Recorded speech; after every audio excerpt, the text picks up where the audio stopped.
Good morning. I was recently filming out near the Mojave Preserve, and it took a four-wheel drive vehicle and a strenuous hike to get to that site. Now, a lot of times, this is by design. The rangers, the BLM authorities, and other Mojave Preserve people will reroute trails and roads away from these sites because that's their idea of being able to protect them. And I understand that logic, not that I agree with it, but I do understand it. And the problem with this is that there are a lot of people who no longer will have access to these sites. They don't have a four-wheel drive vehicle, or they're not able to do a strenuous hike, which leaves a good amount of the population without access. Now, one of the reasons I enjoy sharing this video is because those people who can't get there, and they're able to watch these videos and experience some of it, but it's not the same as being there. Now, this video I'm about to show you is pictographs in Blair Valley in the Anza-Borrego area. Now, this does not require a four-wheel drive vehicle. You can drive a passenger car to it as long as it's not raining. You can also, if you can hike 1 mile on an easy trail in and 1 mile on the easy trail out, you will be able to get to this pictograph panel, and it is a wonderful one, an amazing one, but it is tourist friendly. You're able to get there easily enough. So let's get on with this video so you can see what's involved. All right, let's do this.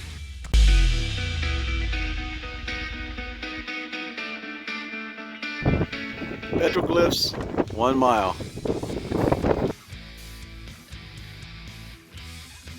Now, after we saw that sign saying that the petroglyphs were 1 mile away, the next thing we're going to come to is a kiosk style sign that gives us some background information on what we're about to experience. And this sign tells us how they made their paint using ochre and different natural plants.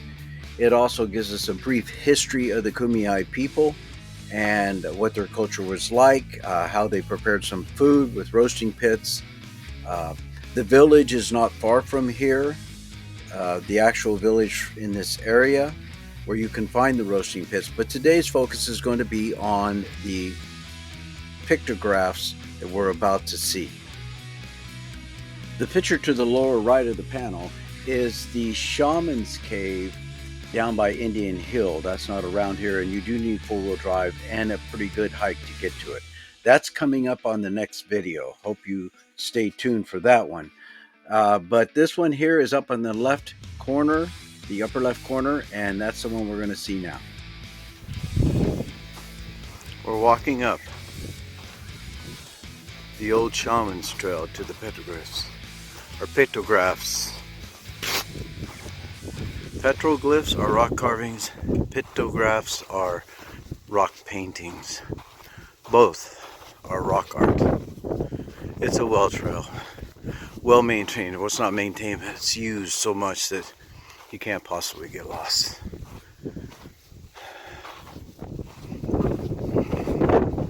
Okay, we've almost got our mile hike on this old and ancient Indian trail.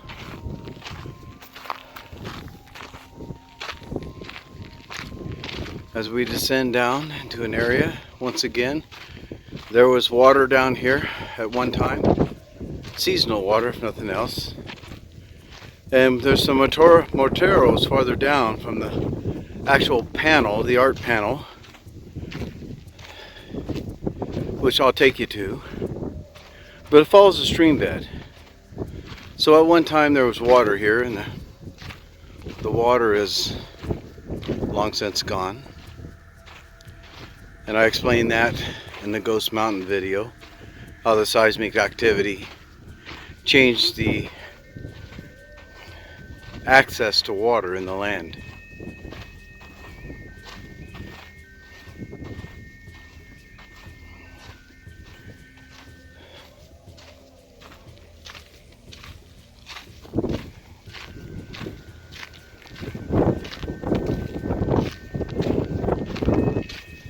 So these pictographs that we're going to go down and look at were probably not painted by a single shaman, but over the years by more than one. And we know that they're painted by a shaman or someone of significance because they're colored red and yellow and not black. As I pointed out earlier, that those of smaller or less stature inside the Kumeyaay cultural society were only allowed to paint with black paint. Where these of higher status were able to paint with any color they chose. Now a shaman could be a chief, or a shaman could be an assistant to the chief. More than often, they were just holy men. Now you would think that that would be a fine life because they had special significance, because the Kumeyaay believed that they were in touch with the spirit world.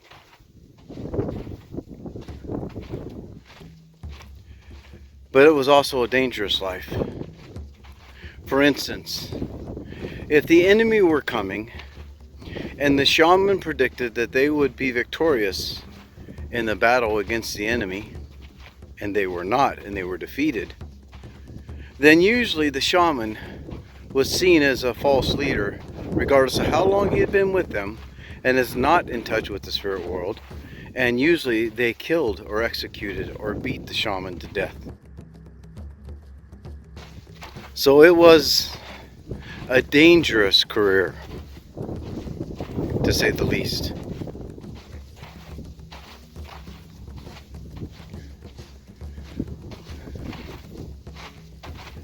So let's get to the panel. To them, this was a holy place, a place where spirits met humans.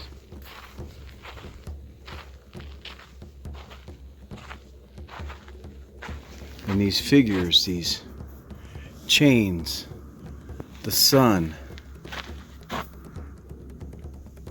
all represented something significant to them. The older ones, as you can see,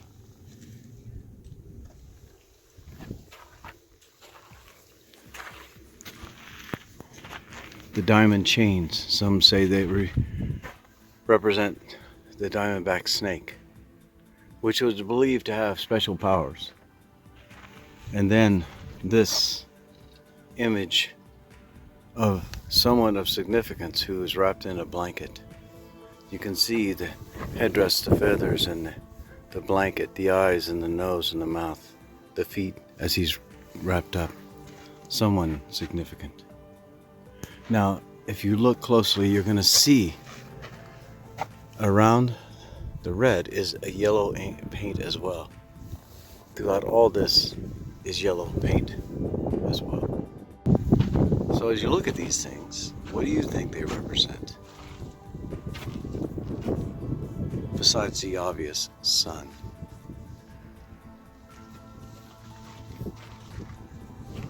Obviously they represent significance for the artist. You see how the yellow paint comes around.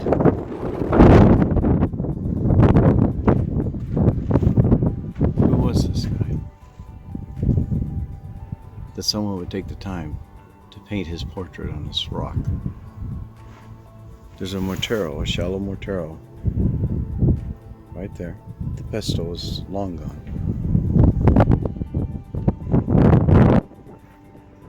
Much of what is here today, what is left, although you can see that a lot of it is gone.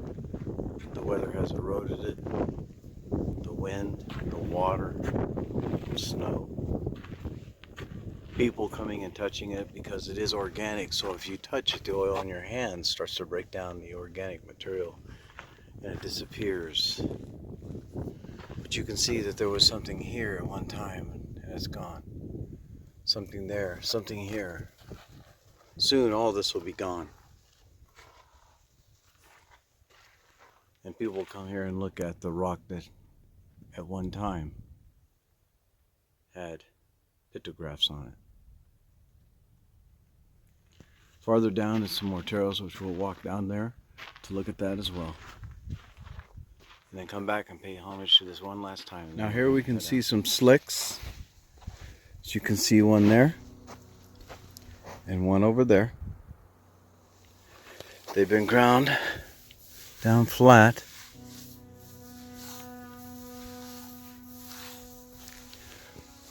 And smooth.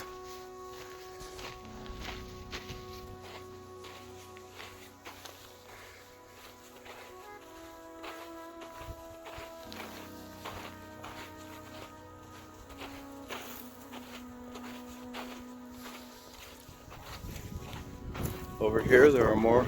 There's a smooth one and a mortero as well.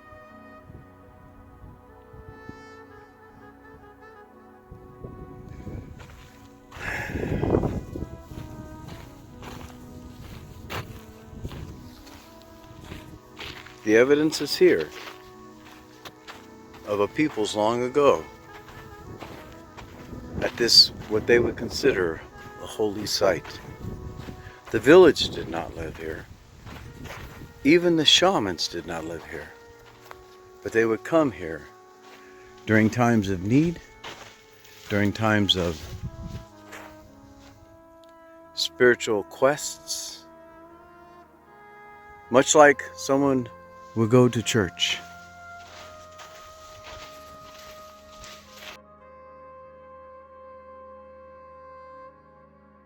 Painted rock, the farthest morteros and slicks. This is an area where the women would hang out. You can see them up there on the rocks.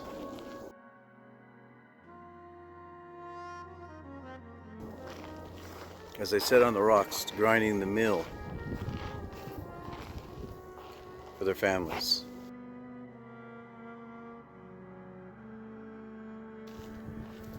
But this was seasonal.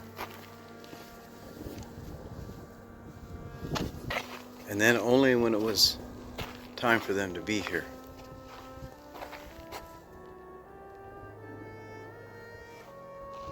This would lead down to the waterfall.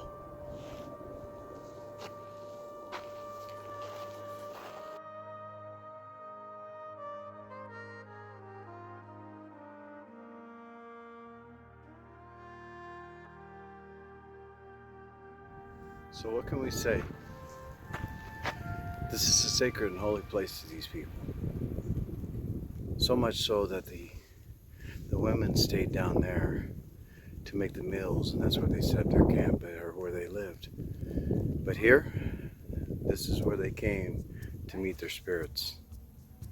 This is where they wrote in their language what they experienced. To them, it's a significant place, a spiritual place. And it's interesting to view what the people who lived in this land before us came to experience and how they expressed themselves. As I said before, this will all be gone someday. So I would encourage you to visit it now before it disappears.